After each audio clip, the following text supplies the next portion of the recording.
Imagine a vast desert plain, spread along the Andes in southern Peru, where gigantic figures, geoglyphs, drawn on the ground stand as a silent testimony to an ancient and mysterious civilization.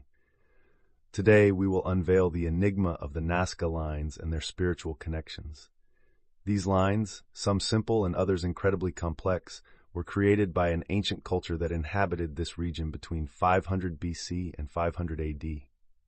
Through the use of stones and meticulous techniques, they drew figures of animals, plants, and geometric shapes that can only be fully appreciated from the air.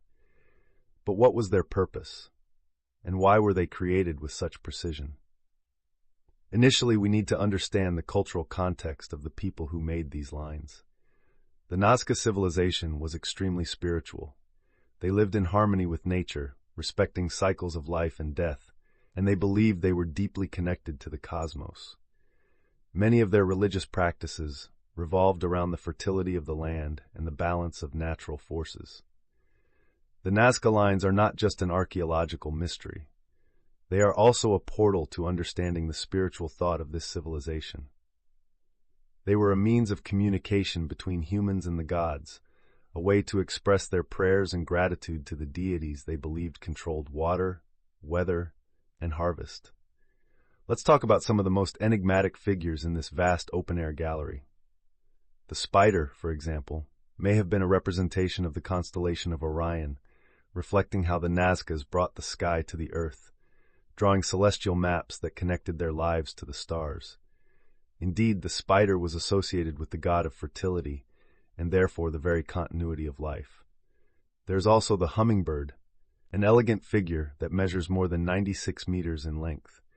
It is believed that the hummingbird, known for its ability to fly backward and forward, represented supernatural abilities and resilience. Another fascinating figure is the hand. With its elongated fingers and peculiar design, some scholars believe that this specific line may be a reference to healing practices or rituals involving the manipulation of vital energy, similar to what we call Reiki in other cultures. We can see here an intriguing parallel with modern and ancient spiritual practices, suggesting a deep knowledge of body energy and healing. But the enigma does not end with the identification and interpretation of the figures. In fact, it only begins. How did these people manage to draw such precise lines which can only be fully understood from the air, even before the invention of flight? To this day, this question challenges historians and scientists. An interesting theory is that they used rudimentary balloons to observe their creations from above, an extremely advanced feat for the time, considering the limited resources they had. Another possibility is that they used a series of stakes and ropes to create precise proportions and measurements. However, let's go beyond the technique and understand the spiritual and philosophical intention behind these creations. There is a deeper theory that the drawings were actually pilgrimage sites. The path traced by these figures served as a circuit for rituals involving long walks and prayers, symbolizing the soul's journey in search of enlightenment or the favor of the gods. We must remember that in Nazca spirituality, geometric figures had a special meaning. Circles, squares, and straight lines were more than just shapes. They were representations of cosmic concepts. The circle, for example, symbolized eternity and the cycle of life, while straight lines could represent the linear and inevitable journey of life and death. Now let's look at the spiritual connections with broader aspects of esoteric philosophy. Many esoteric scholars believe that these lines are not just artifacts of a past time, but continue to emit a vibrational energy that resonates with the earth and the cosmos. Thus, visiting them can be a way to align our spiritual energies, to open internal portals for deep meditation, and to connect with the sacred. There are reports of people who meditated on the Nazca Lines and had intense spiritual experiences, feeling a powerful ancient energy flood their bodies and minds. Such experiences reveal that these places can be more than just archaeological sites. They can be sacred places with the ability to transport us to higher dimensions of consciousness. Even today, with modern remote sensing technologies, new details emerge.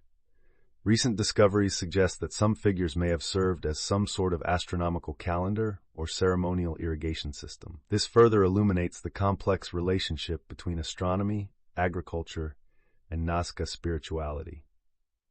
Returning to the esoteric aspect, it is fascinating to think that the Nazca Lines might have been created not only as offerings to the gods, but also as a tool for soul and spirit transformation. This reveals a level of knowledge and understanding that transcends time and space, connecting us to the ancients through the sands of time. Let's reflect on how we can apply the teachings of the Nazca in our lives. In a world where we are disconnected from nature and often from ourselves, learning from a culture that honored the earth and the cosmos can be transformative. The Nazca Lines remind us of the importance of living in harmony with the planet, respecting natural cycles, and seeing the beauty and sacredness in every moment and aspect of life. It can be inspiring to start seeing our own paths as sacred lines, drawn with pure intentions and noble goals. Think for a moment, what marks and legacies are we leaving in our world? Are we creating something that will resonate positively for future generations, just as the Nazca did? For many of us in search of spiritual growth, contemplating the Nazca Lines can serve as an invitation to draw our own lives with a higher intention and purpose. We can meditate on these figures, allowing their energy to inspire us to create a more conscious life, aligned with natural and cosmic forces. In practical terms, we can start incorporating practices of gratitude, respect for nature, and alignment meditation into our daily routine.